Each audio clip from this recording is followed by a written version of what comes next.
Avant de vous présenter les projets auxquels j'ai participé au cours des 5 dernières années sur le territoire montréalais, je vais prendre quelques minutes pour vous parler des deux Montréal que je connais. Le premier Montréal correspond à l'idéal métropolitain, la grande ville qui m'a conduit, comme peut-être plusieurs d'entre vous, à quitter l'endroit où je suis né pour essayer de rejoindre une grande ville ouverte sur le monde en perpétuelle reconstruction dynamique. C'est ce qui m'a attiré ici, comme certainement plusieurs d'entre vous. Cette idée-là, donc, c'est une ville avec des bâtiments monumentaux qui témoignent de la puissance de ses élites et de l'importance des événements historiques qui s'y sont succédés. Dans son centre, le centre, c'est le lieu normalement de cette représentation-là, qui est le lieu de l'architecture, donc la place Ville-Marie, la basilique, le stade, la biosphère, Habitat 67. Donc ça correspond à la définition habituelle d'architecture où l'architecte finalement donne forme à l'accumulation de richesses dans une société, donne forme aux événements importants, à l'espace civique, à l'espace public.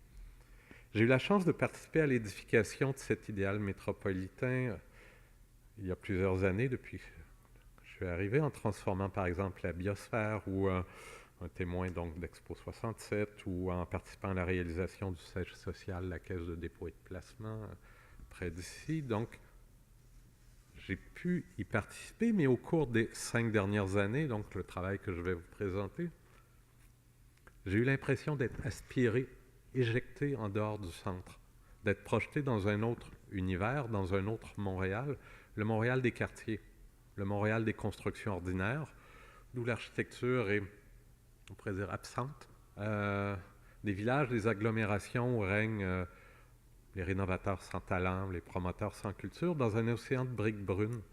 Puis c'est en même temps, paradoxalement, une image de Montréal associée à la qualité de vie, à la convivialité, où chacun d'entre nous s'est bâti un petit espace privé, où l'espace public est peut-être moins important, où le désir de monumentalité est certainement évacué. Donc, peut-être des petits villages, une idée de ce qui est petit, de ce qui est plus convivial. Donc, un autre Montréal complètement, l'envers de l'autre, en fait, qui aujourd'hui a peut-être remplacé dans nos cœurs, dans nos mentalités, dans nos aspirations, le Montréal métropolitain. Je crois qu'aujourd'hui, dans ce qu'on poursuit tout le monde sur le plan individuel, on a remplacé cette image-là métropolitaine de la ville traditionnelle. Et c'est pas juste à Montréal. New York a vécu la même chose avec le déplacement en dehors de Manhattan d'une bonne partie du dynamisme culturel, artistique. Bon, enfin. Ça a des implications parce que au cours donc des 5 dernières années, j'ai eu à travailler dans cet univers où les élites qui traditionnellement commandent l'architecture sont respectueuses. L'architecture nous accorde un espace de liberté. Ces élites-là sont absentes, sont plutôt remplacées par des citoyens soucieux de leur qualité de vie, souvent inquiets par rapport au changement, puis qui orientent dans une certaine façon le développement des projets vers une certaine diminution ou une restriction de l'espace de liberté qui est habituellement donné aux architectes. On n'a peut-être pas pris encore la mesure de ce que ça signifie. Personnellement, avec le recul, l'exercice qui nous est donné ici, c'est une occasion de réfléchir là-dessus, puis de revenir en arrière, puis voir comment on essayait de s'adapter à ce contexte changeant-là.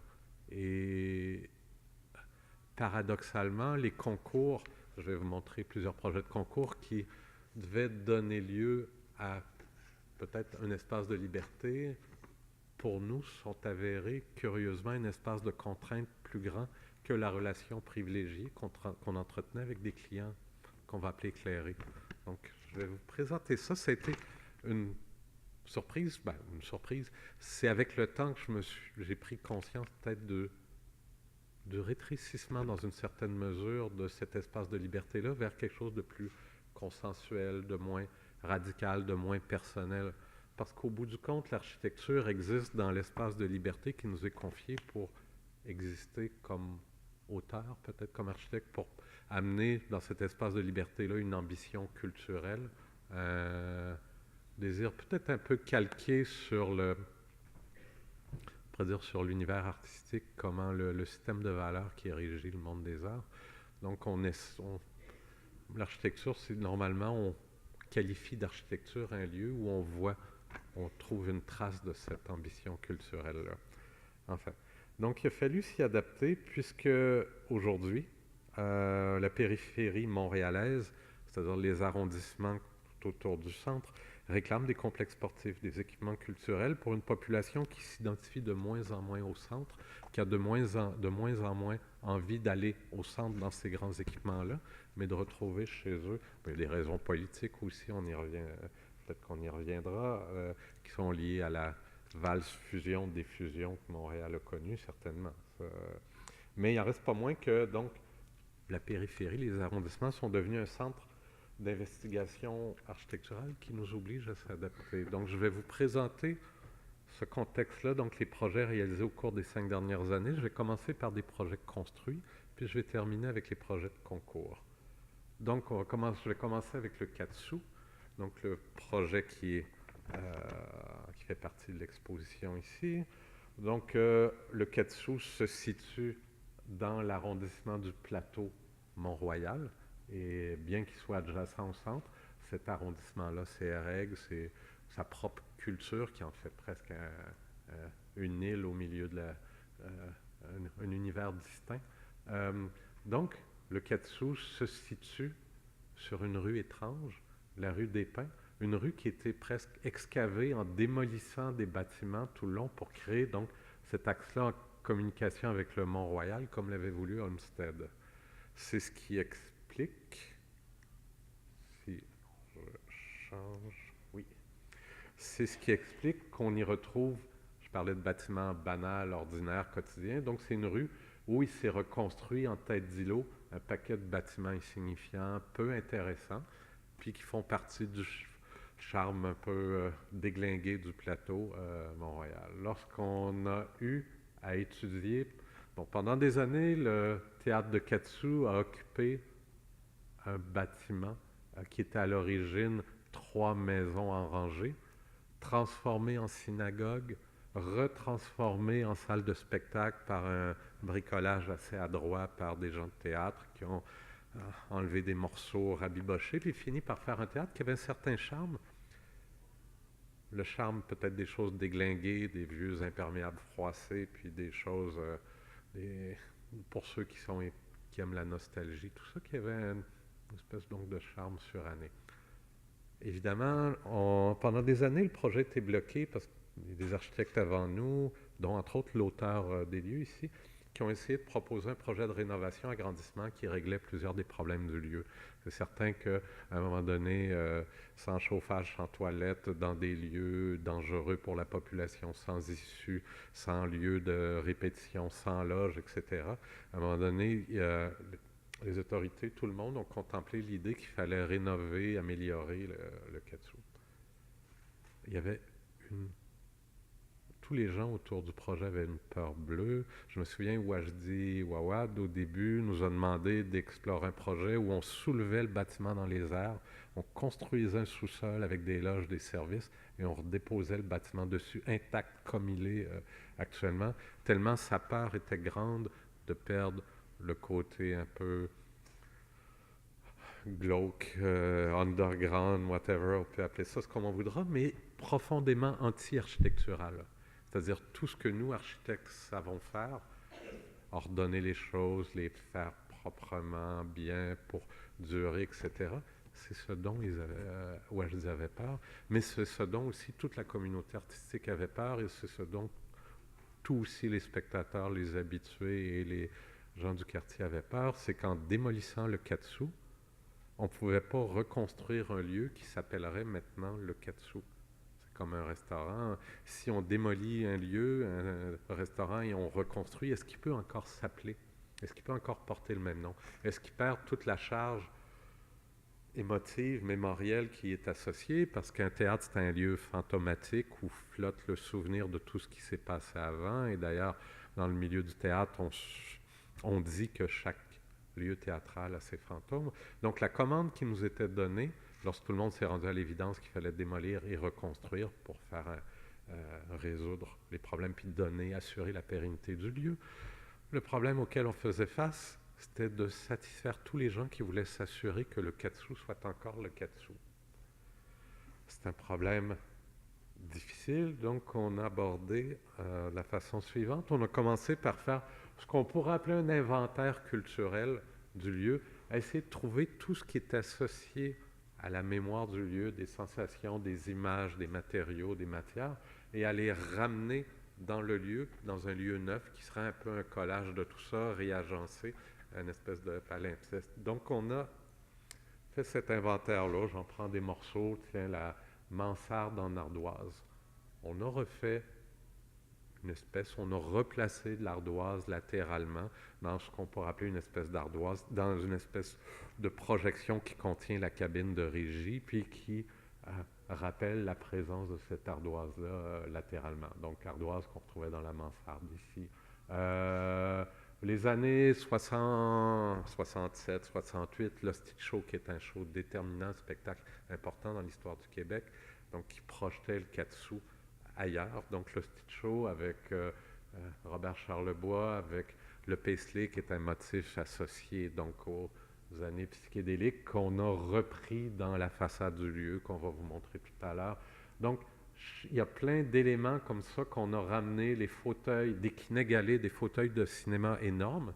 Les plus gros fauteuils dans la plus petite salle faisaient partie, dans la plus petite salle à Montréal, ça faisait partie de l'idiosyncrasie du lieu. Donc, pour nous, il est important de refaire, reconstruire, refabriquer des fauteuils identiques à ces fauteuils Kinégalais, ces fauteuils de cinéma français, donc qui avaient été achetés par Paul Buissonneau, qui faisait partie du... Donc, quand on se rassoit dans le Katsu, on se rassoit dans les mêmes, dans des fauteuils identiques à ceux qu'il y avait avant. Donc, je passe plein de détails, peut-être bien la présence de Paul Buissonneau, le bricolage qui n'est pas du tout architectural. Paul Buissonneau avait acheté des partitions de salle de bain en marbre, dépareillées, qui étaient dans une vente de démolition. Donc, il a racheté ces panneaux de marbre-là, les a fait casser, fracturer, fait refaire un plancher de marbre, donc dans le hall d'entrée comme ça, que nous, on a fait refaire. On a un ouvrier turc qui fumait de la marijuana toute la nuit, puis qui cassait des morceaux de marbre et qui les plaçait tout seul comme ça. Ça y a pris 3 nuits, puis il est arrivé à refaire ça. C'est pas de l'architecture, on ne peut pas dessiner ça, ça appartient pas à notre monde. Ça appartient au monde du décor, au monde du quotidien, au monde du do-it-yourself, au monde où la tyrannie de l'architecte qui dessine, calpine, proportionne est absente. C'est ce charme-là que les gens voulaient retrouver, c'est ce qu'on a accepté de faire, ce pari-là. Donc je continue, ça a continué, la couleur rouge, la pierre qu'on a accepté de remettre, la présence de la montagne qui pour nous est importante, de ramener donc la vue à partir de la salle de répétition. Toutes ces choses-là, donc, devaient conduire les gens en entrant dans le lieu à dire « Ah, voici, c'est encore le Katsu ».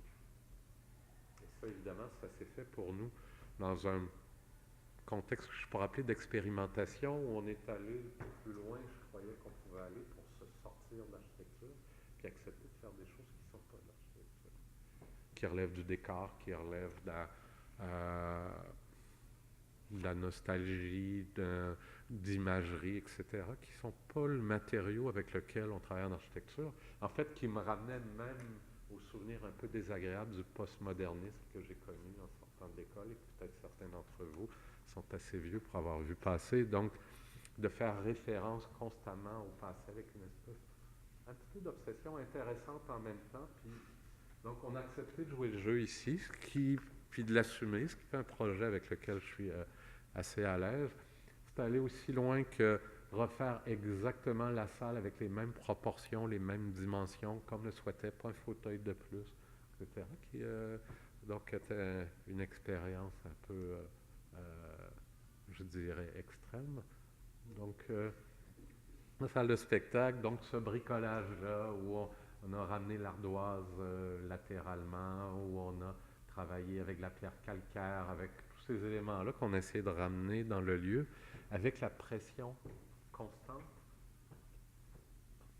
du client, des représentants du client, des anciens directeurs artistiques, des citoyens autour, des représentants du service d'urbanisme, des représentants, des membres de la commission, du CCU, de la commission d'urbanisme, et finalement de la présentation devant le public avec les représentants, avec les les élus de l'arrondissement, tout ce monde-là devait cautionner, puis juger si le projet, si on n'avait pas abusé de notre liberté de créateur pour faire finalement un objet étrange et bizarre, mais si on acceptait de s'inscrire dans la continuité de ce lieu-là. Donc c'est un exercice qui s'est poursuivi, qui est assez long. Donc je parlais tout à l'heure du motif PC qu'on a retrouvé, d'un panneau de briques qu'on a rajouté parce qu'on nous a dit il faut absolument de la brique. S'il n'y a pas de la brique sur le bâtiment, ça ne marche pas. J'aime pas la brique, j'ai mis de la brique. On a mis de la brique noire parce que curieusement, par exemple, dans l'histoire du cassou, il y a des gens qui sont persuadés que le bâtiment était noir, il y a des gens qui étaient persuadés que le bâtiment était blanc. Tout simplement parce que la brique originelle a été peinturée pendant une longue période en blanc, puis ensuite peinturée en charcoal foncé. Et donc, on a joué sur ce noir et blanc, cette ambiguïté-là, pour essayer de se satisfaire avec la présence de la maçonnerie, qui est extrêmement importante, qui symboliquement est au cœur de toutes les discussions lorsqu'on fait un projet dans les arrondissements. Montréal, la brique, il faut mettre la brique. Et c'est important, ce conformisme, cette conformité à cette soumission-là qu'on doit faire à finalement à la banalité, à l'importance de ce qui est le fil qui unifie toute la diversité montréalaise. Donc, on a travaillé beaucoup en perspective, c'est le résultat final. J'ai présenté dans l'exposition, ce qu'on ne fait pas d'habitude, les 42 versions antérieures, jusqu'à temps qu'on arrive à quelque chose qui satisfasse tout le monde et nous-mêmes. Donc, dans le projet, donc le dessin a servi, puis il est passé, il a fallu accepter même à certains moments de montrer ce qu'on croyait horrible, pour apparaître de bonne foi, pour montrer pourquoi. Il ne fallait pas juste dire je ne le veux pas, il fallait essayer de convaincre que c'était un mauvais chemin. Il faut donc être un petit peu pédagogique ou didactique dans ce processus-là. À la fin, donc, ça a donné ça. Donc, on pense qu'on a réussi à naviguer à travers ce processus-là, arriver à un projet d'architecture à la fin qui combine de l'imagerie, donc la silhouette de Paul Buissonneau, qui est le fantôme, finalement, qu'il faut dans chaque projet, qu'on a demandé d'intégrer, qu'on a découpé dans le vitrage, le film de verre sablé de la salle de répétition, le motif Paisley, la brique qui est là, les images, les posters qu'ils utilisent à chaque reprise. Donc, je continue. À l'intérieur, encore le fantôme de Buissonneau qui nous accueille, qui est extrêmement important pour tout le monde, le fondateur du lieu. Le plancher de marbre rabiboché. Une partie d'une grille commandée un artiste à l'époque qu'on a réappliqué à l'intérieur du bâtiment, des vestiges même de pierre. C'est important que la matérialité de la pierre du moellon, tout ce qu'on déteste le plus en architecture, qu'on en remette là-dedans, bien, on en a mis. Donc, il y a une espèce de collage à l'intérieur de tout ça pour qu'il y ait une familiarité avec le lieu.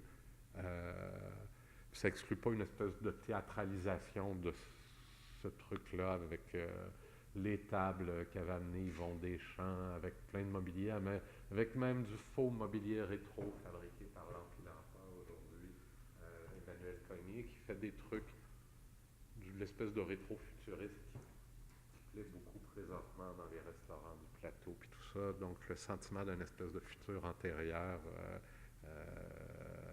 Donc, on s'est prêté à ce jeu-là de bonne grâce. Je ne veux pas donner l'impression de genre, c'est sérieux, c'est quelque chose auquel il a fallu se plier, puis auquel il fallait donner un sens à ce processus-là, parce qu'il n'y aurait pas eu de projet. Il y avait pas, c'était un mur à surmonter, c'était une commande qu'il fallait accepter. Je l'acceptais, donc dans les corridors, la trace du rouge, puisque, tout avait été peint en rouge à l'époque dans les arts publics, donc l'espèce de plâtre truellé, la grosse truelle qui était tout rouge, on l'a ramené là, plus slick sur du verre, mais il fallait que ce soit là, avec l'escalier au même emplacement qui était avant.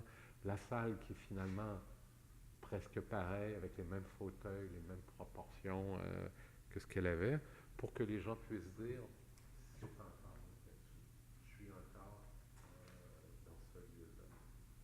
Probablement qu'on raconterait cette histoire-là. J'ai eu la chance de gagner un prix aux États-Unis de théâtre, je ne sais pas trop pourquoi, américain, de Tahiti. Puis on s'est retrouvé finalement à être lauréat avec à côté le nouvel opéra de Dallas de 300 millions de dollars, la nouvelle salle de concert au Japon, 250 millions de dollars. Là, tout le monde dit, c'est quoi ça? Combien ça a coûté ce projet-là? 3 millions de dollars, c'est le prix d'un condo, c'est le prix d'un chalet dans les Laurentides, c'est un tout petit projet. Puis pour eux, il est inconcevable dans d'autres lieux, dans d'autres univers, qu'on fasse des choses aussi petites. Il y a un sens, ce petit-là. Pourquoi c'est si petit? C'est bien sûr pour conserver la liberté artistique de se tromper. Remplir une salle de 1000 places, il faut faire des compromis artistiques, il faut présenter des œuvres commerciales. Quand on a un grand commanditaire, comme par exemple le Wiley, qui était un théâtre expérimental fait par Roma, par Rem Koolhaas, c'est un projet expérimental, un théâtre expérimental de 90 millions de dollars, pas de 3 millions de dollars, qui est excessif parce que son commanditaire principal demande un projet excessif. Lorsqu'on construit avec des sous publics, avec des argents publics, il faut faire preuve d'une certaine modestie, d'un petit peu moins d'ambition, de moins de monumentalité, etc. Donc, il y a une spécificité montréalaise dans ce projet-là, puis une obsession du passé, de la spécificité locale qui existe pas beaucoup ailleurs, il faut le dire. Puis raconter cette histoire-là, comme j'ai fait à des Allemands, on regarde, c'est quoi cette idée-là, c'est quoi cette notion-là du patrimoine qui est spécifiquement montréalaise, je crois, présentement. Et dans un sens, on peut dire que c'est quelque chose qui paraît extrêmement curieux et presque incompréhensible lorsqu'on l'explique. Je continue. Donc la salle de répétition, l'intégration de l'œuvre d'art de Heilingberg, qui est les fines lames miroirs dorés inscrites dans le garde-corps en verre qui filtre la vue sur la montagne, qui, je crois, un des fondements, un des ancrages du projet. Donc tout ça, c'est pour arriver à un projet spécifiquement montréalais, justement. Puis, donc, cette tension-là, maintenant, je vais vous montrer comment elle arrive dans d'autres projets. Pierrefonds, un autre arrondissement à l'ouest de Montréal, donc assez loin, finalement, de Montréal, à l'extrémité ouest de l'île. Il désirait installer un nouveau centre communautaire dans un parc. Il y avait une proposition qui avait été faite par un autre architecte qui avait été refusée, qui avait été jugée trop monumentale, trop ambitieuse, trop donc un truc sur de 3 étages en pierre, tout ça qui correspondait pas à l'idée que les élus, les citoyens voulaient. On nous a demandé de proposer donc un projet différent, un projet alternatif. Et puis on est parti de ce contexte-là qui est différent. On n'est plus sur le plateau Mont-Royal. Maintenant, on est à Pierrefonds. On est sur l'île de Montréal encore. On est le long d'un boulevard, le boulevard Gouin. C'est pas une photo d'il y a 30 ans, c'est une photo prise il y a 3 ans. Où donc il y avait un mélange où c'est pas la culture urbaine de la ville, du damier urbain avec ses constructions de la fin du siècle dernier, du début de ce siècle-là, mais plutôt une urbanisation un peu sauvage qui s'est poursuivie jusqu'à tout récemment sans trop de règles. Tout ça. Nous, on devait construire juste un petit peu plus loin le long du boulevard. On est parti du caractère un peu de l'humilité de ces lieux-là pour dire, donc, les bâtiments commerciaux que vous connaissez, à un étage, on se stationne devant, on n'est pas loin du Far West où on attachait son cheval devant, il n'y a pas si longtemps.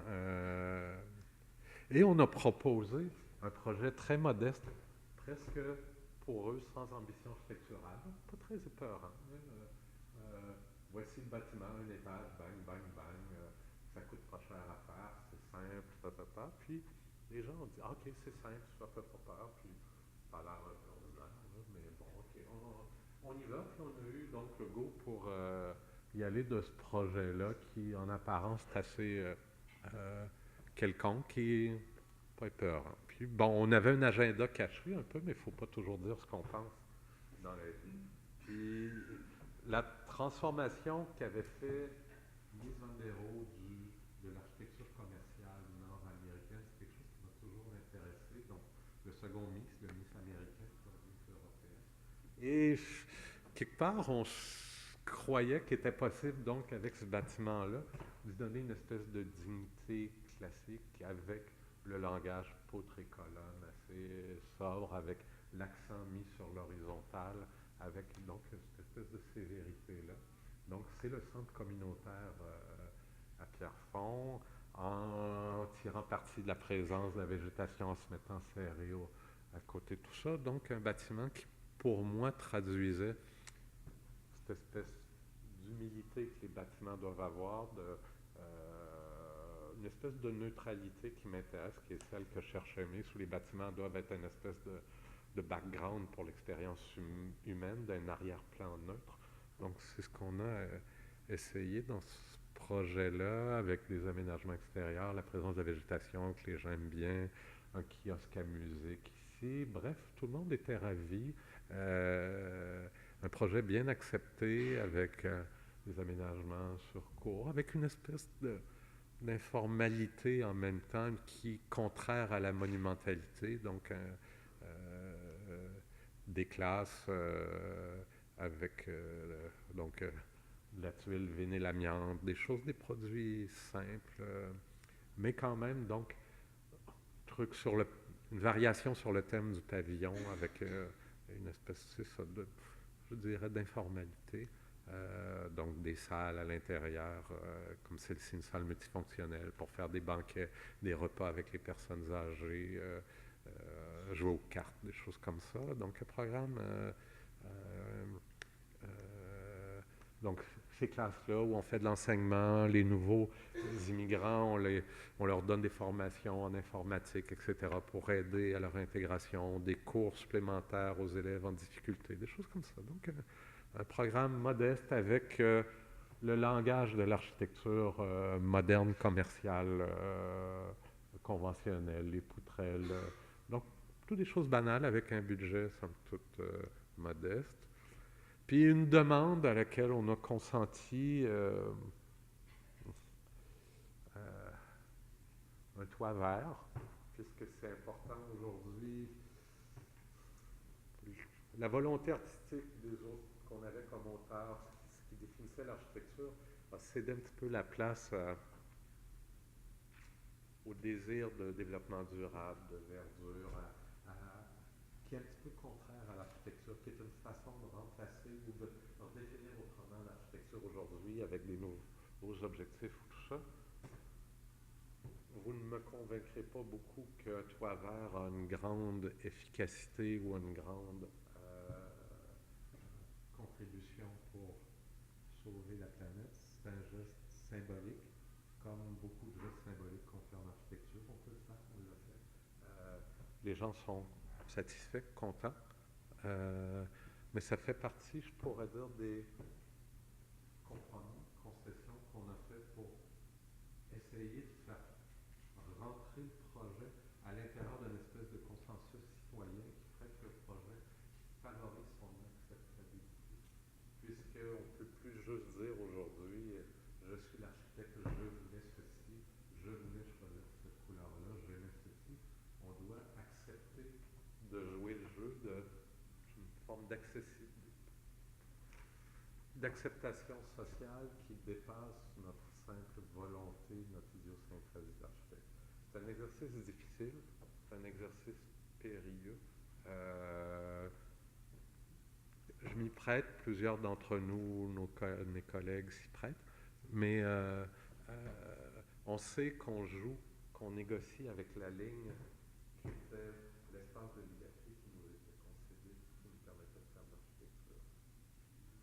C'est un jeu délicat, donc j'y ai joué encore une fois.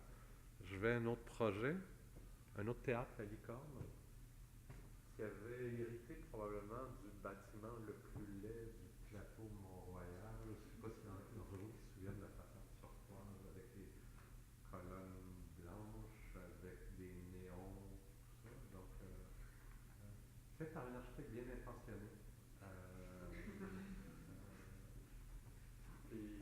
souvent la question de l'architecture, c'est vrai que c'est délicat. Je me suis souvent posé la question, qu'est-ce que c'est l'architecture? L'architecture, est-ce que tous les bâtiments, c'est de l'architecture? Non, certains bâtiments seulement. J'ai déjà calculé, d'après moi, que ça représente un petit peu moins qu'un dixième de 1% de la valeur des permis, du nombre de permis. C'est-à-dire à peu près 20 bâtiments par année à Montréal, puis à peu près une quarantaine dans l'ensemble du Québec. On peut définir le... Et ça, donc, c'est une partie de la production des architectes dont ils n'ont pas trop honte, ou dont ils se sentent capables de les présenter au prix d'excellence de l'ordre des architectes à tous les 2 ans, même si parfois il y a un petit peu de naïveté là-dedans, où on peut chipoter, mais il reste que en notre responsabilité comme architecte, il faut toujours s'en souvenir qu'on ne réussit pas toujours bien, qu'on a contribué beaucoup. Ce pourquoi on fait peur, ce pourquoi l'architecture fait peur, c'est qu'on a participé tous à beaucoup de bâtiments qui sont des échecs, qui sont mal acceptés, mal reçus, qui ont peu contribué à la qualité de la vie en milieu urbain, puis on doit accepter aujourd'hui de faire preuve d'un peu plus d'humilité, puis de négocier une partie de notre liberté pour une certaine forme d'acceptabilité. Le Théâtre de la Licorne fait partie de ça. Donc le Théâtre de la Licorne, c'est une compagnie des gens à la Licorne, donc pratique un théâtre un peu rough, un peu difficile, qui ne fait pas tellement dans la dentelle, qui n'aime pas les choses trop jolies, qui n'aime pas les choses trop intellectualisées, trop... C'est pas un théâtre qui veut se prendre la tête. Et là aussi, il y avait une certaine inquiétude. Ils désiraient qu'on leur fournisse pas un bâtiment qui trahisse l'espèce de leur volonté de rejoindre tout le monde dans le quotidien, d'être proche des gens ordinaires. Donc le Théâtre La Licorne est sur le plateau depuis des années. Puis je cherchais donc à avoir une certaine forme de continuité historique donc pour leur lieu. Mais ils détestaient évidemment le bâtiment qu'ils avaient. Et il fallait doubler la superficie, donc agrandir de ce côté-ci en démolissant un bâtiment pas mauvais, pas inintéressant en pierre. Alors que tout le reste de la rue, c'est pas mal la scrap. Des bars western, des lieux louches où on pratique des massages douteux, puis où l'hygiène n'est pas toujours au rendez-vous. Donc, la rue Papineau à Montréal n'est pas vraiment une rue dont... En fait, c'est la rue en quittant de Montréal, justement. Puis on nous demandait donc d'essayer de faire quelque chose de bien sur Papineau. On s'est fait un peu imposer la volumétrie par le service d'urbanisme, par tout le monde, qui a dit non, non, non, il faut, même s'il y avait des petites cabanes qui avaient poussé au rez-de-chaussée des triplex, il faudrait répéter ce modèle-là, même si ce sont des verrues, même si ce sont des excroissances qui n'auraient pas dû être là, qui affectaient la valeur et l'intérêt des bâtiments qui s'y trouvent. Curieusement, on nous a demandé, puis on s'y est prêté, qu'il fallait répéter ce modèle-là pour conserver la continuité de ça. Et ça, donc, le fait que ce soit là, le fait que ça existe historiquement, a une valeur supérieure à ce qu'on pourrait proposer de neuf. Donc, il y a une plus-value à exister là, puis il faut donc se plier à ça. Et puis on s'y est plié. Ça, dans un sens, ça faisait mon affaire donc d'avoir une espèce de zone commerciale ici, plus basse, et puis d'être en retrait à l'arrière en alignement avec ça. On nous a demandé de rajouter de la brique ici. On a rajouté de la brique ici. C'est important d'avoir de la brique, donc on a mis de la brique. Puis là, ça pouvait rendre le projet acceptable. Parce qu'avant, il n'y avait pas de brique là. Puis là, en mettant de la brique là, le projet était acceptable. Fine, on l'a fait. Mais c'est sûr qu'à travers ça, on voulait quand même, c'est vrai, trouver une espèce d'authenticité, une espèce de... Bon, le plateau, c'est notre petit Brooklyn à nous. Donc, il fallait rentrer dans un bar proche plutôt que dans un foyer réel de lieu théâtral. Donc, on s'est plié à ça. Et donc, finalement, on a des salles multifonctionnelles qui sont à la limite entre le cabaret, le bar et la salle réelle. Et puis, un foyer à travers lequel on entre et qui se trouve être un bar, littéralement. Donc c'est ce bar-là qu'on nous a demandé de développer, qu'il ne soit pas trop propre, qu'il y ait des chaises ordinaires, pas des chaises faites par des designers contemporains, mais c'est important des chaises de taverne. On s'est plié à ça, puis on a essayé de développer donc un langage avec ça. Puis ma foi, tout le monde s'y retrouve, tout le monde y trouve son compte, puis est content. Puis moi, je suis assez à l'aise avec le langage un peu chaste, puis un peu simple de tout ça. Puis encore une fois, je présente ça avec un petit peu de distance ironique, mais dans les faits, je l'assume. On s'est même plié à, et oui, à ajouter un mur de briques. On est sur le plateau Mont-Royal. Il fallait un mur de briques latéralement. Puis, comme beaucoup des murs de briques sur le plateau, c'est un mur fake refait avec de la brique achetée. Mais il y a une volonté chez les gens pour accepter l'architecture qu'on propose, qu'on se prête à rejoindre les gens dans leur culture, dans la matérialité de leur culture, dans leurs images, tout ça, auquel il est important de se prêter, puis on l'a fait. Puis encore une fois, bon, les escaliers en spirale du plateau, tous les clichés sont là dans une certaine mesure, mais l'idée, c'est comment on arrive à éditer ça, à mettre ça ensemble, à faire donc un travail d'édition finalement, puis de prendre des morceaux, de les assembler ensemble, puis d'arriver à faire quelque chose. Je continue. Donc, les salles qui, finalement, sont ordinaires. Puis, où il n'y a pas de volonté d'avoir un décor, d'avoir la présence d'architecture, mais cette absence-là d'architecture est presque, dans un sens, importante, où la neutralité de cette architecture-là est importante. Puis, j'insiste sur cette question-là de la neutralité. Assez curieusement, on se fait beaucoup poser cette question-là aujourd'hui qui aurait été impensable autrefois. Les gens me disent, pourquoi c'est toi l'architecte qui choisirait la couleur des lieux? Pourquoi c'est toi l'architecte qui choisirait la forme de ceci? Pourquoi c'est toi l'architecte? Qu'est-ce qui... Je suis capable autant que toi de juger de ça, je suis capable autant que toi de faire des choix, puis les choix que tu nous proposes sont des choix bizarroïdes. Bon, on sait que une bonne partie de la culture architecturale emprunte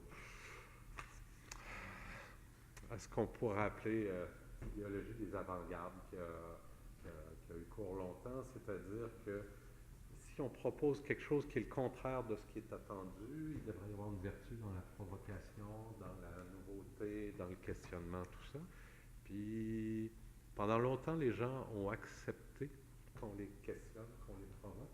Aujourd'hui, ils ont tendance à dire, je suis allé à l'école moi aussi, j'ai voyagé moi aussi, j'ai vu des choses, et je vais avoir mon mot à dire dans le choix, dans ce que tu effectues, dans le travail que tu effectues. Et nous, il faut trouver une façon d'utiliser cette énergie-là, les autres de façon positive, puisqu'il n'y a rien à gagner à essayer de se dresser comme un mur et puis à dire je ne bougerai pas, je ne changerai pas. Ça va être ce que vous allez entendre, c'est le suivant, puis on va simplement vous en remplacer. Il n'y a plus cette position-là solide qu'on pouvait avoir, qu'on pouvait tenir, est de plus en plus difficile à tenir. Il y a des moments où il faut, puis je l'ai fait, où il faut traiter les gens d'imbéciles, leur crier après, se chicaner avec eux, se battre, mais pas tous les jours. C'est pas possible.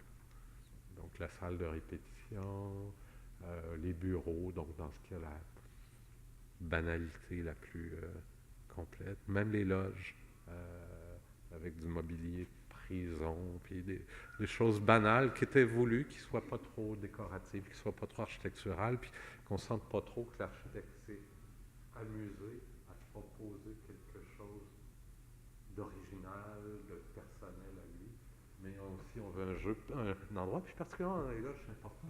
La loge, c'est l'endroit neutre par excellence, c'est l'endroit où l'artiste, avant d'entrer sur scène, doit entrer en lui-même et se sentir complètement détaché du monde dans lequel il se trouvait auparavant pour se préparer.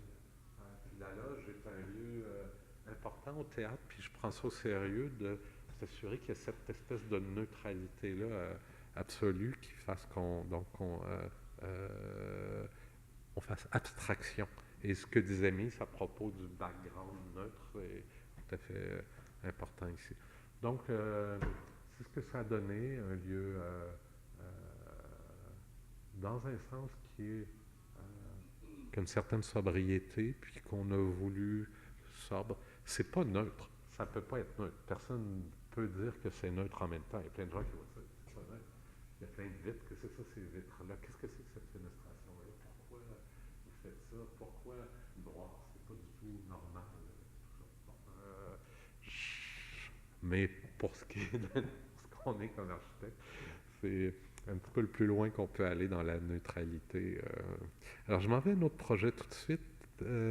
Donc, on était encore revenu dans le plateau Mont-Royal. Je m'en vais dans un autre lieu. La ville aussi s'est transformée. Il y a des territoires qui sont devenus comme des villages dans la ville. Vous avez entendu parler du quartier international, du quartier des spectacles. L'île, le parc Jean-Drapeau est comme une ville dans la ville, un lieu avec sa propre gouvernance, ses propres valeurs. Donc, c'était le lieu où il y a... donc, ici, le phare, le musée McDonald de Stuart, sur l'île Sainte-Hélène, était en rénovation. Ils avaient besoin d'un architecte pour les aider, mais pas d'un architecte qui se mêlerait trop d'architecture, parce qu'ils avaient déjà invité un designer d'intérieur français pour tout faire l'aménagement des salles et faire tout le musée. Puis nous, on disait, peux-tu t'occuper de placer l'ascenseur pour handicapés, de t'occuper de la mise en conformité, tout ça. Puis on était un peu mis de côté. Moi-même, je n'ai jamais rencontré le client, je n'ai jamais participé aux réunions.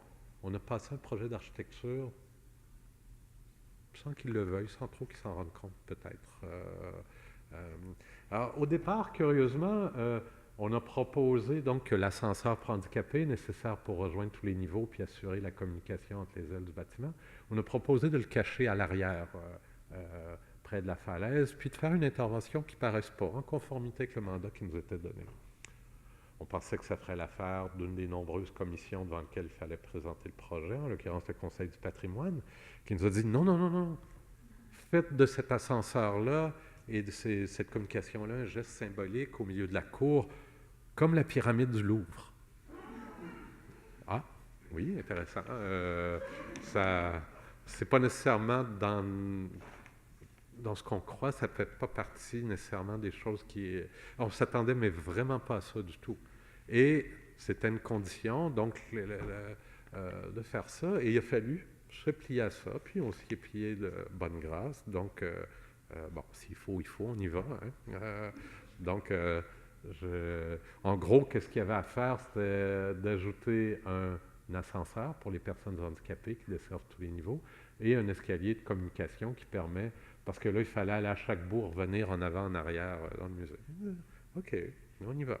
Alors, donc, ce qu'on a fait, c'est une espèce de tour kaléidoscopique, un peu, qu'on va vous montrer, qui emprunte un peu à toutes sortes d'affaires. Donc, circulaire, le drum, le tambour, avec, vous reconnaîtrez un petit peu des motifs militaires dans le losange, avec les trosses du pont tout proche, un objet donc qui se voulait quand même une présence forte visuellement.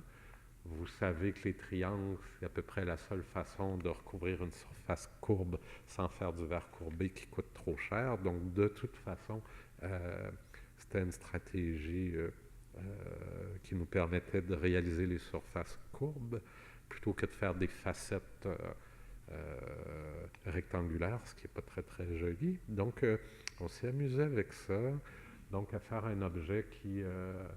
mais vous allez voir, un objet ambigu en même temps, puis kaléidoscopique, puisqu'on a recouvert de miroirs la tour de l'ascenseur au milieu de ça, ce qui donne ces particularités-là où quand on circule dans la tour, il y a la paroi à côté qui nous renvoie une image un petit peu comme dans un kaléidoscope qui donne une perception floue et qui ramène les images même du bâtiment convexe tout autour, puisqu'on se situe au foyer un peu de la courbe du musée, donc qui réapparaît un peu partout.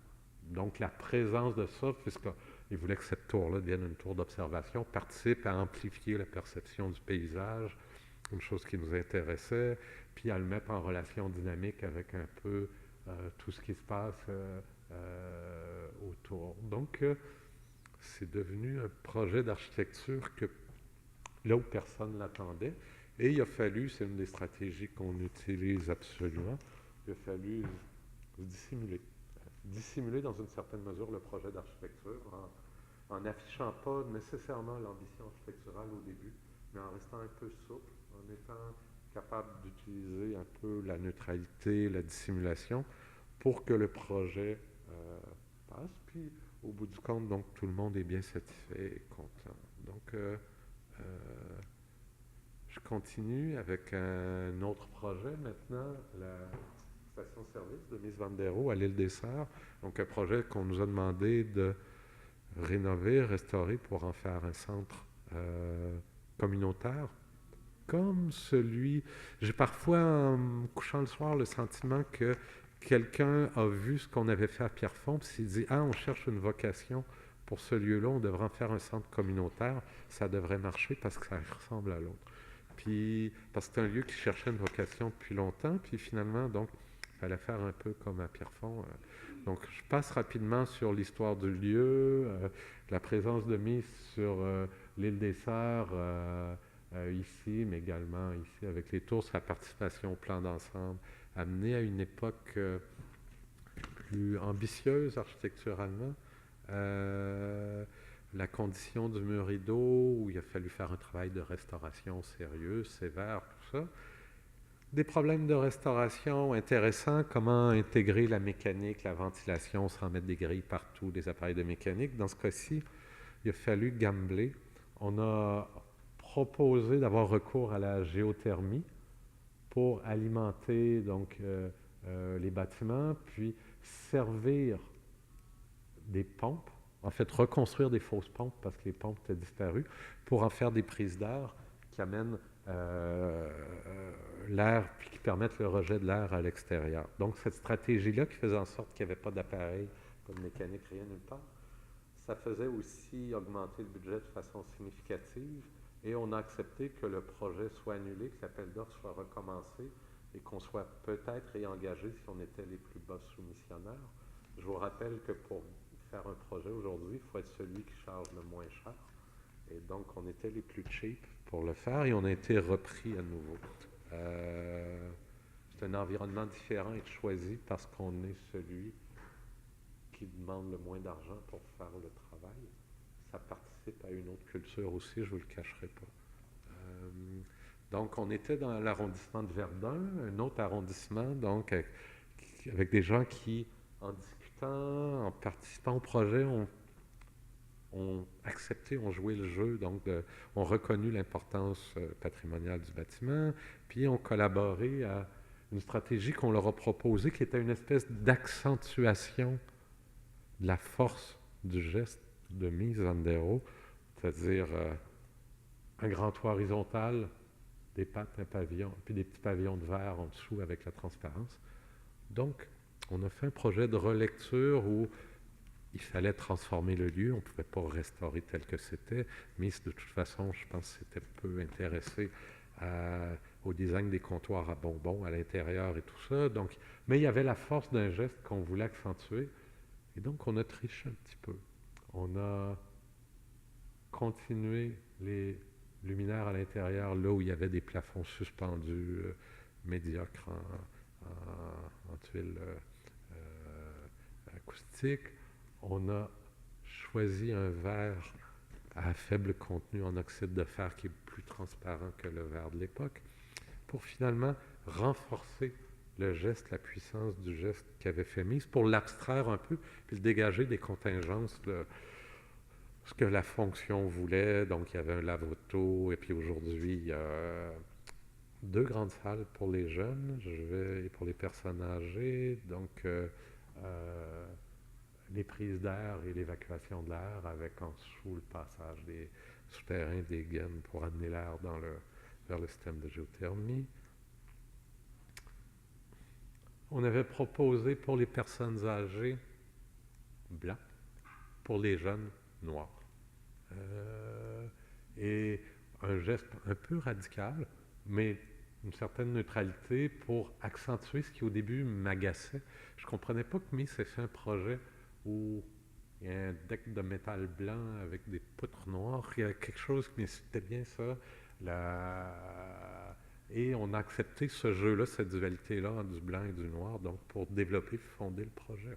Euh, donc on a des salles qui servent à des exercices de yoga pour les personnes âgées, des parties de cartes. Tout le mobilier, tout est dissimulé dans des grands meubles garde-robe derrière, avec la cuisine commune pour préparer les repas, les micro-ondes, tout ça. Donc, une certaine neutralité qu'on a accentuée euh, dans le projet Missien.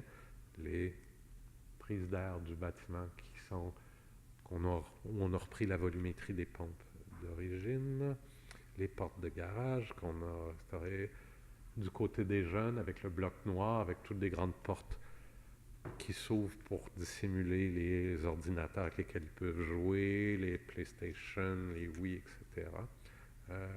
Donc du côté des jeunes.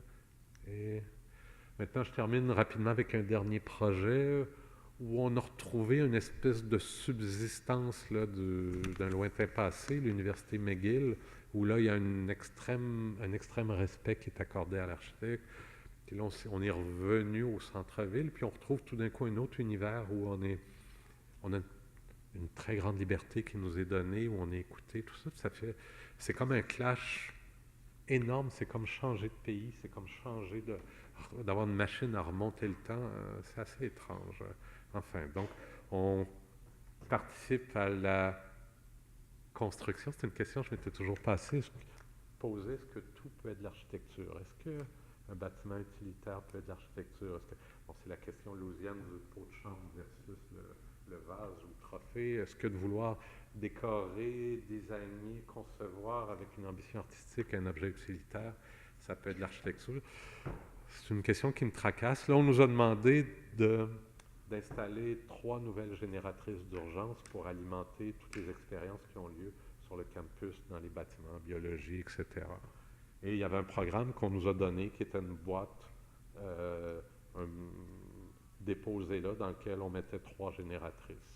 On a essayé d'en faire un projet d'architecture et on nous a accompagnés, l'université nous a accompagnés en disant oui, on le fait. Donc, je m'en vais vite là-dessus, je passe vite.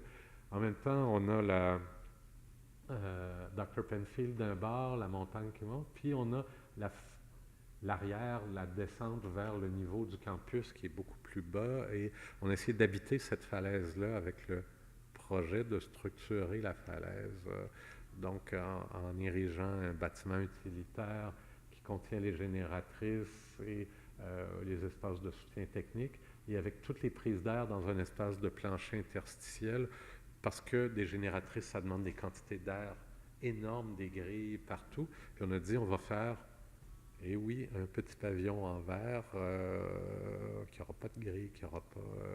donc c'est ce pavillon-là sur Dr. Penfield qui va contenir les nouvelles génératrices d'urgence et qui va être placé sur un podium. Et ce bâtiment-là, donc, dont on est en train de compléter les plans, occupe la falaise, donc les génératrices ici, Dr. Penfield, l'espace interstitiel où toutes les prises d'air puis l'admission d'air se fait, et puis les autres services techniques en dessous, avec un grand escalier qui permet de rejoindre, comme c'est le cas beaucoup sur le campus, donc augmenter le réseau d'espace public, de circulation publique qui est la force du campus. Donc voilà, Dr. Penfield à l'arrière sur le campus, et la vue à partir de l'entrée est du campus, cette vue-là cadrée sur le bâtiment. Donc, qui est à l'origine d'un simple petit bâtiment utilitaire. Mais je crois qu'on a pu y conférer un surplus d'ambition architecturale. Alors, donc, voici pour les bâtiments. Un autre segment, je vais essayer de passer vite, c'est rare, je m'allonge, je parle aussi longtemps. Je vais vous présenter les projets de concours d'architecture auxquels on a participé à Montréal. il y en a eu plusieurs. Il y a une volonté de la Ville de Montréal de procéder par voie de concours pour construire les nouveaux équipements culturels, bibliothèques, centres sportifs, etc., qui vont s'installer beaucoup, encore une fois, non pas au centre-ville. Ce sont tous des équipements qui s'en vont dans les arrondissements, en partie peut-être pour faire plaisir aux maires qui ont accepté d'amener ou de participer à la grande fusion montréalaise. C'est une espèce de cadeau qui leur est donné à chacun de ces petits maires-là. Donc, chaque arrondissement a sa nouvelle piscine, son nouvel aréna, sa nouvelle bibliothèque. Mais en même temps, il y a une volonté des citoyens de recevoir les services dans leur arrondissement et de ne pas aller dans le centre, dans des grands équipements collectifs publics. Donc, ça participe à ça. Premier concours bibliothèque Ville Saint-Laurent, en collaboration avec Chevalier Morales. Donc, la volonté d'inscrire le bâtiment dans le boisé qui était là, de le dissimuler un peu, de se fondre dedans, dans les espaces, avec tous les espaces, les milieux humides qu'il y avait là, tout ça. Donc, d'un peu d'aller dissimuler le projet dedans. Ça se traduisait en plan par une espèce de fragmentation du bâtiment, puis une conservation des milieux humides et de la végétation un peu sauvage là, alors que tout le reste de l'arrondissement de Ville-Saint-Laurent est un peu une demi-banlieue. Ça n'a pas marché.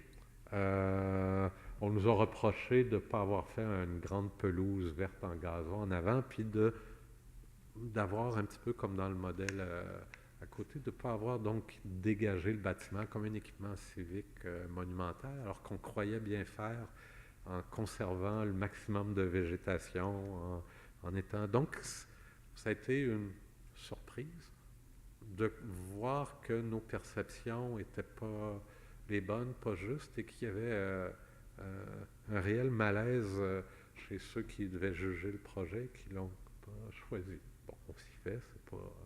on perd. Hein? Quand on pratique l'architecture, il faut s'attendre à perdre 9 fois sur 10. Une discipline. Donc, évidemment, l'importance dans chacun des projets de stratégie verte, de développement durable, etc., que l'on se plie. Puis, ça a une très grande importance dans chacun de ces concours-là. Mais, pas assez pour qu'on conserve les milieux humides et l'importance, puis qu'on ne remette pas du gazon à l'avant. Ça, c'est le bout qui me rend perplexe. Est-ce que cette volonté-là est réelle? Est-ce qu'elle va jusqu'à toucher à l'essentiel ou est-ce qu'elle est cosmétique, cette volonté-là de développement durable? Ce projet m'a rendu sceptique. Bon, je continue. Donc, une volonté de se cacher ou de se fondre dans le boisé qui était là. Un autre concours perdu, on continue, ça va bien. Une autre blessure.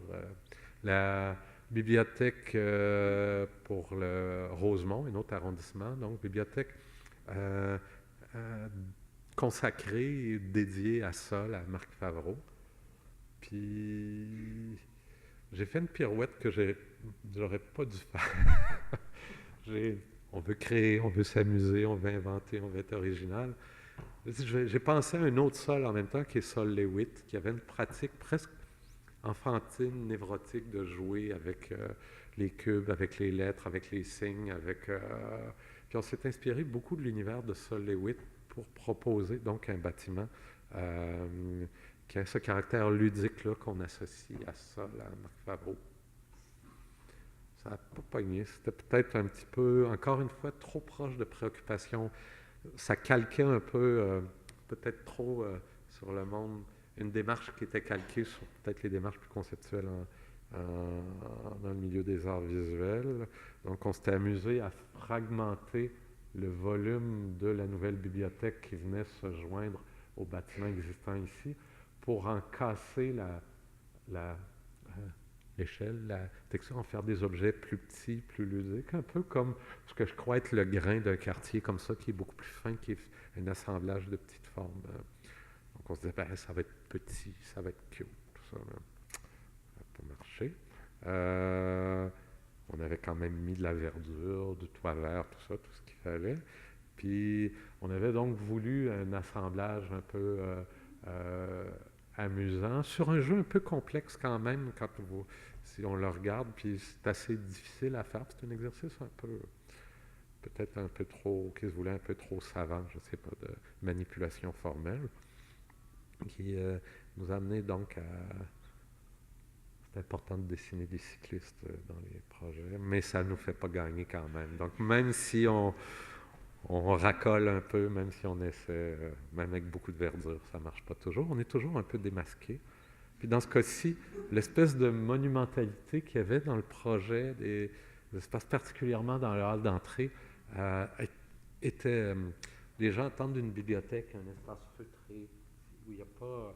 Puis nous, on avait utilisé, malgré un extérieur où il y avait... On a traîné des réflexes d'architecte où on manipule des choses avec un peu plus de monumentalité, tout ça qui ne plaisait pas, et je reconnais que c'était probablement une erreur, puis même si c'était intéressant, c'était peut-être le souvenir de la bibliothèque de Louis Kahn à Exeter, où quand on arrive dans le centre, puis qu'il y a une espèce comme de perception de l'ensemble qui me traînait dans la tête, c'était pas une bonne idée.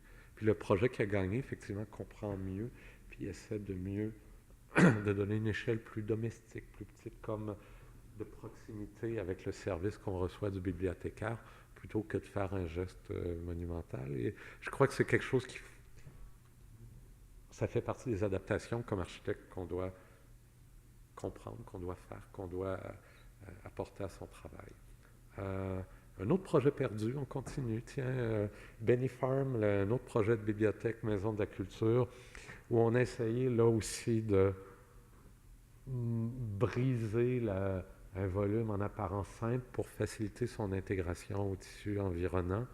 Donc, trouver une échelle plus petite pour se coller, manipuler la volumétrie, tout ça, donc pour rendre l'objet plus facile, plus acceptable. Ça n'a pas marché là non plus. Donc en creusant des cours, en essayant de fragmenter, de faire des objets, des espaces plus petits, puis en même temps favorisant une espèce de transparence puis de compréhension immédiate du lieu, puis ça c'était peut-être un petit peu trop agité. Ça manquait peut-être de simplicité. Et surtout, on n'a pas pu s'empêcher encore d'apporter un petit peu de monumentalité au lieu, ce qui est encore a été mal reçu, mal aimé, avec trop de fenestration, trop de transparence. Il y a un désir presque domestique de retrouver des lieux, je pense, chez les bibliothécaires, chez les participants au jury qui ne sont pas nécessairement des architectes. Il y a un désir de... Il y a une inquiétude devant la fenestration, la transparence, qui sont des outils que les architectes on utilise beaucoup aujourd'hui. Donc, concours perdu encore par ma très grande faute. On continue.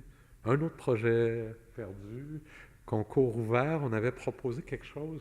Là, je croyais qu'on s'était un petit peu mieux adapté pour le centre de soccer intérieur gagné par Gilles et Gilles Saucier et André Perrotte. Donc, on avait proposé un projet où on diminuait au maximum le volume construit, la charpente, en utilisant un exosquelette, en travaillant avec l'idée des filets, d'une espèce de truc un peu léger, presque modeste, en diminuant au maximum le volume construit, en essayant d'être plus sobre aussi, simple, avec à l'intérieur, donc cette résille-là, l'utilisation du bois, tout ça.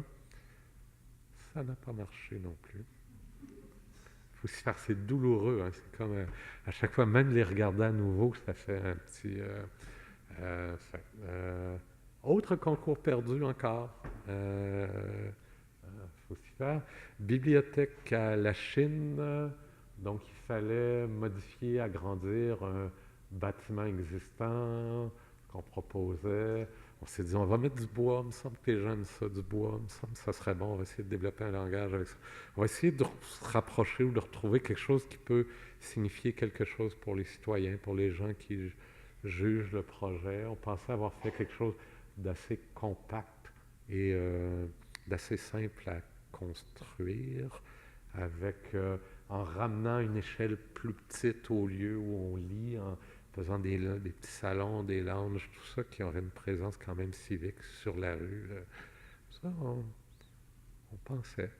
C'était rapprocher des attentes qu'auraient pu avoir les gens par rapport donc à bâtiment durable qui fait usage du bois, qui a une certaine modestie, tout ça. Et ça n'a pas fonctionné, encore perdu, on continue. Concours finalement gagné avec une stratégie un peu simpliste. Donc il fallait pour la salle de spectacle de Verdun faire une transformation radicale d'un aréna existant, d'un bâtiment assez quelconque. Donc cette transformation-là, radicale, devait permettre d'installer la salle de spectacle et une école de cirque un à côté de l'autre, dans un bâtiment complètement opaque qui tournait le dos à l'eau, au fleuve et à l'environnement où il y a la piste cyclable, tout ça. Donc, on a utilisé une stratégie simple qui se voulait simplement de faire une fenêtre sur le fleuve, d'ouvrir le bâtiment sur son environnement, d'utiliser le foyer donc comme d'exploser un peu vers l'extérieur, ce qui est plus possible d'ailleurs dans une salle de spectacle, dans une bibliothèque, d'avoir un petit peu de cette monumentalité-là. D'utiliser le doré, le gold, comme une espèce de référent qui est associé au cirque, mais qui permettra aux gens de se retrouver dans une espèce de dignité, de sortir. On a essayé ça, c'est dans l'air du temps. On a battu Saucier Perrotte, mais eux autres aussi avaient mis du gold, du doré. On s'est plié un petit peu à l'air du temps. On a essayé on a fait des choses qu'on fait peut-être pas justement habituellement. Donc un geste peut-être un peu plus, je dirais, dynamique, un peu moins statique. On nous reproche parfois le statisme parce que c'est une chose fondamentale. Les gens ordinaires sont lyriques. Dans le goût commun, il y a un désir d'aspiration, de chaque projet qui gagne la faveur du public en général, un élan, tout ça. Puis on refusait de faire ça. Ici, on a un petit peu diagonal, on essaie de pas trop faire. Puis on avait vu que des gens qui ont un très très grand succès, comme les gens de chez Big, par exemple, qui ont exploité les attentes ou je pourrais dire, le désir du public pour quelque chose qui est un peu plus lyrique, qui est un peu plus, qui est un peu moins statique, calme, et ce qu'on essaie. Puis ce qui fait que, par exemple, l'architecture de mise, c'est pas tout à fait apprécié dans le commun.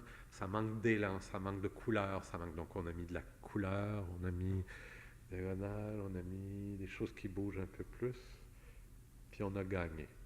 Alors, donc il a fallu sortir un petit peu de notre pratique, du langage, de ce qui fait peut-être que j'ai une pratique d'auteur, qui a des ambitions peut-être artistiques. Là, il fallait sortir de ça, puis essayer de se rapprocher encore plus. Parce qu'un jury, c'est finalement un ensemble de personnes qui vont converger vers ce qui les dérange le moins. En l'occurrence, ce qui ne va pas provoquer, ce qui ne va pas amener trop de discussion, puis qui va pouvoir permettre un consensus dans le groupe de 7, 8, 10 personnes.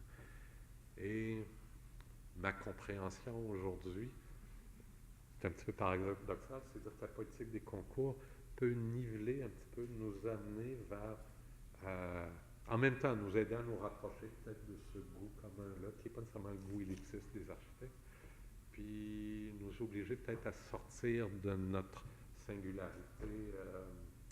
J'ai associé, ça fait tout dire, encore du noir. Pourquoi tu fais du noir? On va dire encore de la ville. Pourquoi tu mets trop de ville? Là, il y a une pression pour nous ramener peut-être vers quelque chose de plus commun, de plus consensuel. Et je le dis sur un mode ironique parce que c'est douloureux, mais c'est peut-être nécessaire. C'est peut-être là qu'on s'en va tous. Ça va nous permettre peut-être de se rapprocher un peu du goût du public, d'une plus grande acceptabilité. Mais nous autres, on est dans une période d'expérimentation par rapport à ça. Mais c'est ce que j'ai senti ces dernières années et que je voulais partager avec vous. Merci.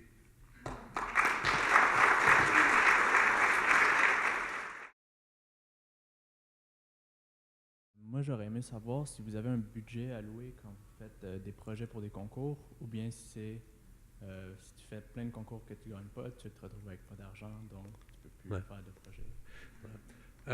On peut dire qu'au Québec, les concours sont correctement rémunérés, ce qui n'est pas le cas ailleurs dans le monde. Souvent, les concours, c'est un piège pour les architectes. On profite de notre naïveté, de notre désir, de notre donquichotisme, etc., pour nous demander de participer presque gratuitement à des concours.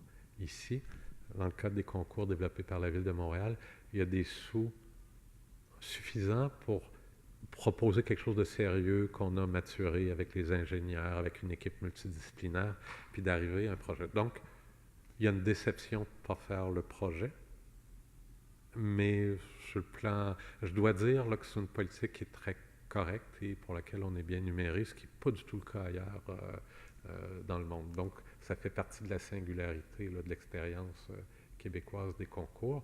Comme par exemple, je peux le dire, là, on peut être payé entre 50 et 60 000 $ pour faire un concours comme ça, alors qu'ailleurs, on va souvent nous demander de participer à des concours pour 5 000 $ ou des sommes symboliques qui couvrent à peine les frais d'envoi, puis d'impression, puis tout ça. Donc ici, on peut monter une équipe, déposer, et c'est ce qui est attendu.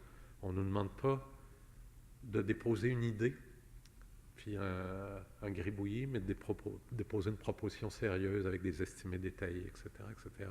Puis donc de faire des projets qui ne soient pas des projets farfelus ou risqués, parce qu'il nous est demandé que ces projets-là soient réalisables à l'intérieur du cadre budgétaire qui est imposé par le ministère de la Culture pour tous les projets et qui donne X dollars au pied carré et qui est quand même modeste. Donc, si jamais vous trouvez que les projets que vous voyez qui sont issus des concours sont prudents, ne prennent pas tellement de risques, tout ça, nous, on nous demande de nous attacher à la corde autour du cou, de couper un petit peu de sang, puis d'écrire avec notre sang qu'il n'y aura pas un dépassement de coût de 5 cents sur chaque projet, tout ça. On nous demande là, un très grand sérieux dans la proposition. Ce n'est pas quelque chose qui est fait à la légère. Et c'est ce qui fait que parfois, des projets de concours, je considère qu'on va livrer des projets peut-être plus timides que ce qu'on aurait fait avec un client éclairé, qui nous aurait appuyé, puis qui nous aurait peut-être aidé ou encouragé dans une prise de risque. Là, il n'y a pas de pitié. Puis plusieurs des projets que j'ai perdus, on nous a dit que c'est impossible à faire, vous n'y arriverez pas dans le budget, il y a trop de fenêtres. Tous les projets que je fais, Chris, ils sortent en un rideau, c'est quoi ça? On fait un concours, puis on ne peut pas. Il y a une tendance à quand même à porter un petit peu de frein à l'élan créatif dans le concours qui est. Et surprenez-vous pas que les gens disent voyons, les projets sont donc bien chicken, les projets sont donc bien prudents. Et c'est ce qui est demandé. Enfin.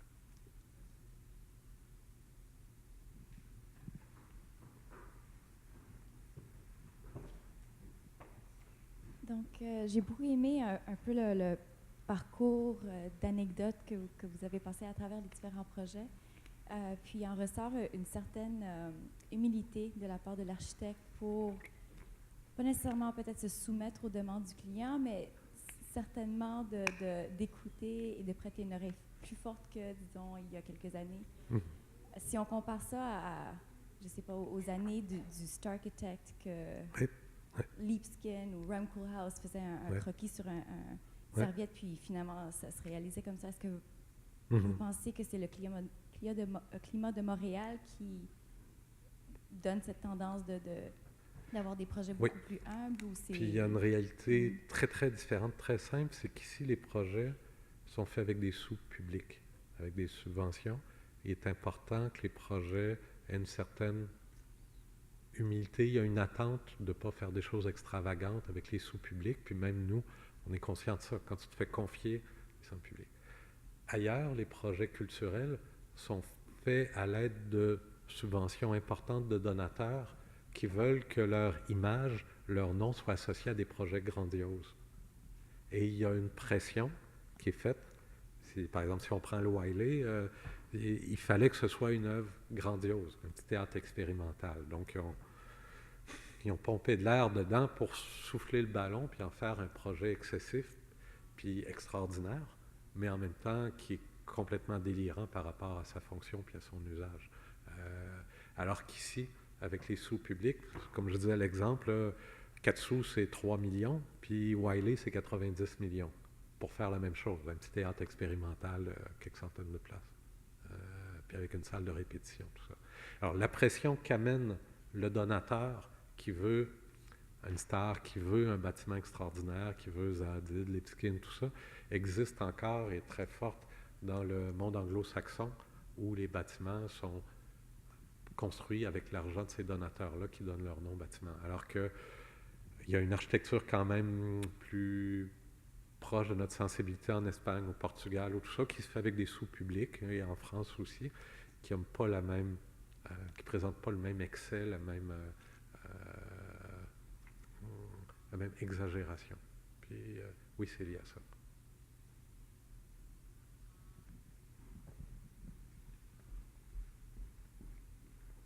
Et là-dessus, Toronto et Montréal sont aux antipodes.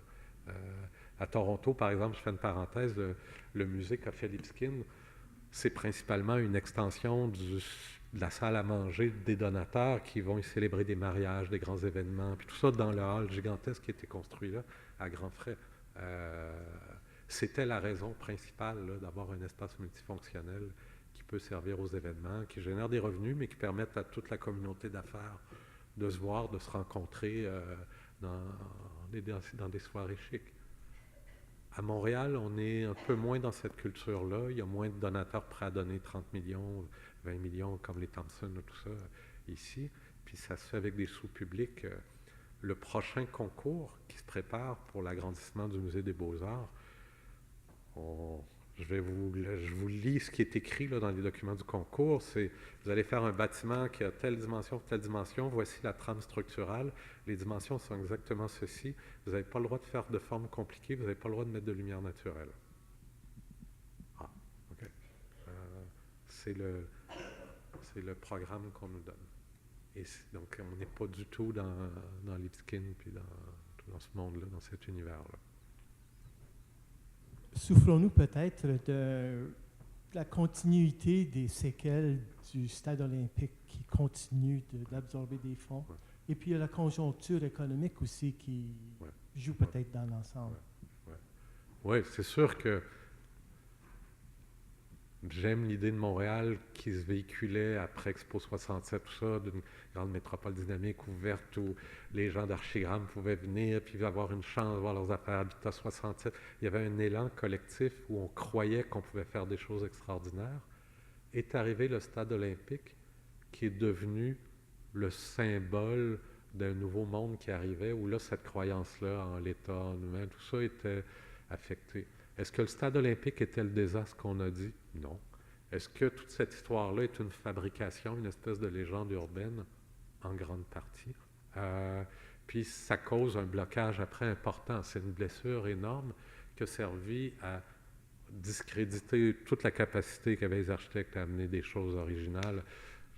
C'est sûr qu'on ne peut pas essayer une toile à Montréal présentement, qu'on ne peut plus essayer du béton exposé, qu'on ne peut plus ceci, cela. Il y a plein de choses qui sont associées au désastre olympique.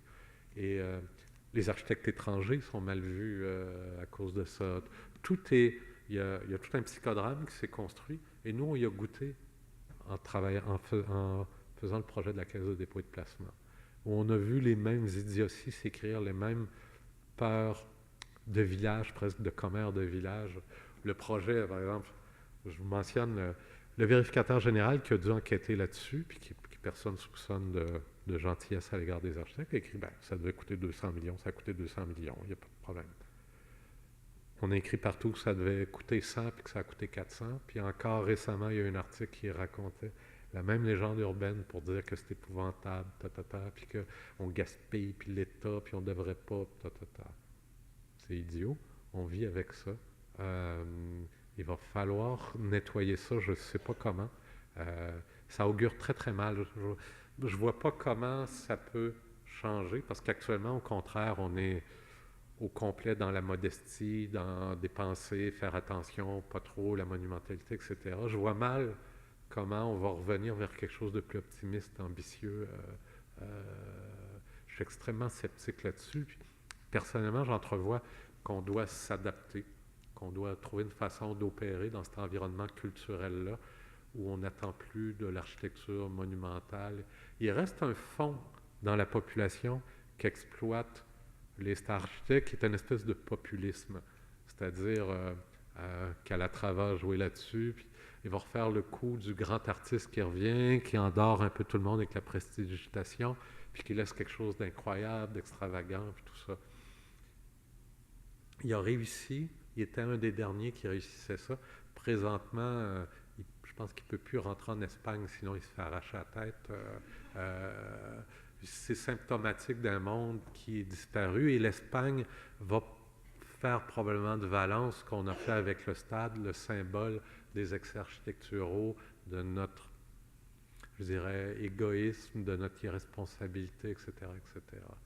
Puis il l'aura dans une certaine mesure mérité, je crois.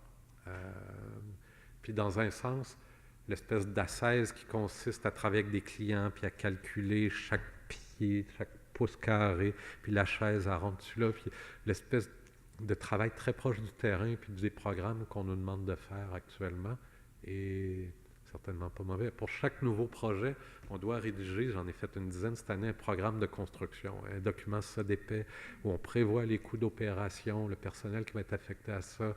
On fait des plans très détaillés, modélisés, avec des estimés très détaillés, tout ça, avant même qu'on parle d'architecture et de projet.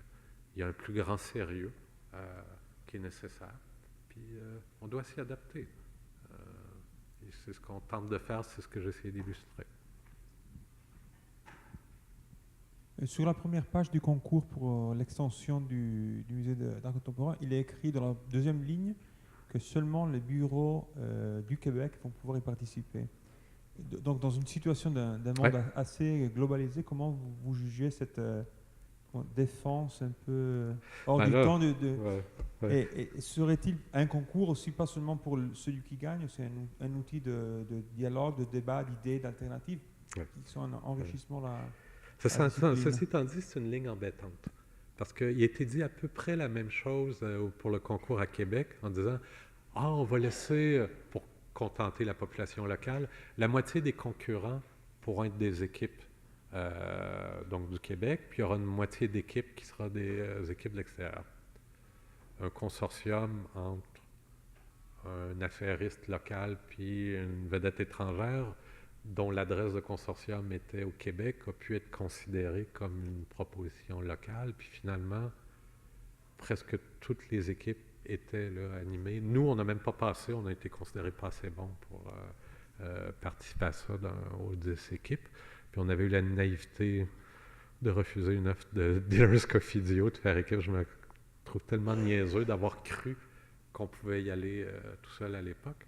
Puis aujourd'hui, le Musée des Beaux-Arts, c'est pas clair qu'un consortium avec une adresse ici, mais un concepteur étranger ne sera pas accepté. C'est un grand mystère pour moi, je ne sais pas. On ne sait pas. Puis, mais en même temps, c'est tellement insultant.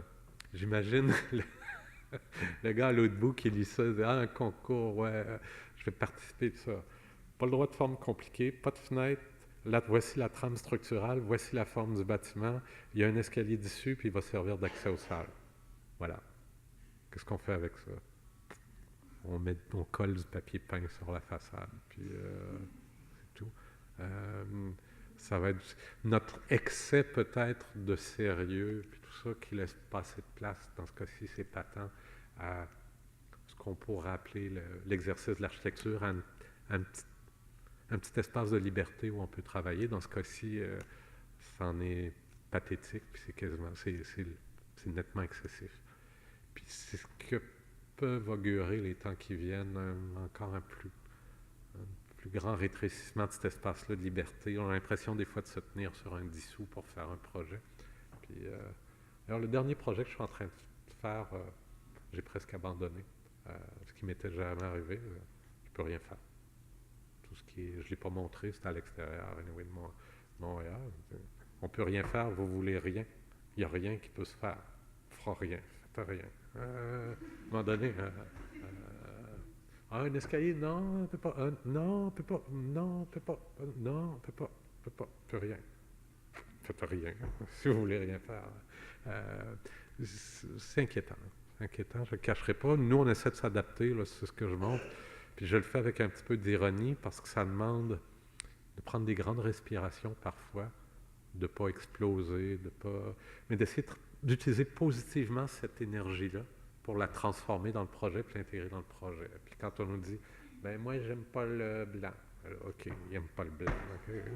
Noir, ça fait-tu? Non, on va essayer gris peut-être. Mais, c'est des exercices complètement absurdes. Puis parfois, le soir, on a envie de frapper, on a envie de tuer. Puis à la fin, on trouve une idée, une affaire qui réussit à ramener tout le monde, tout ça. Mais c'est un exercice d'équilibriste, de jongleur qui est assez difficile.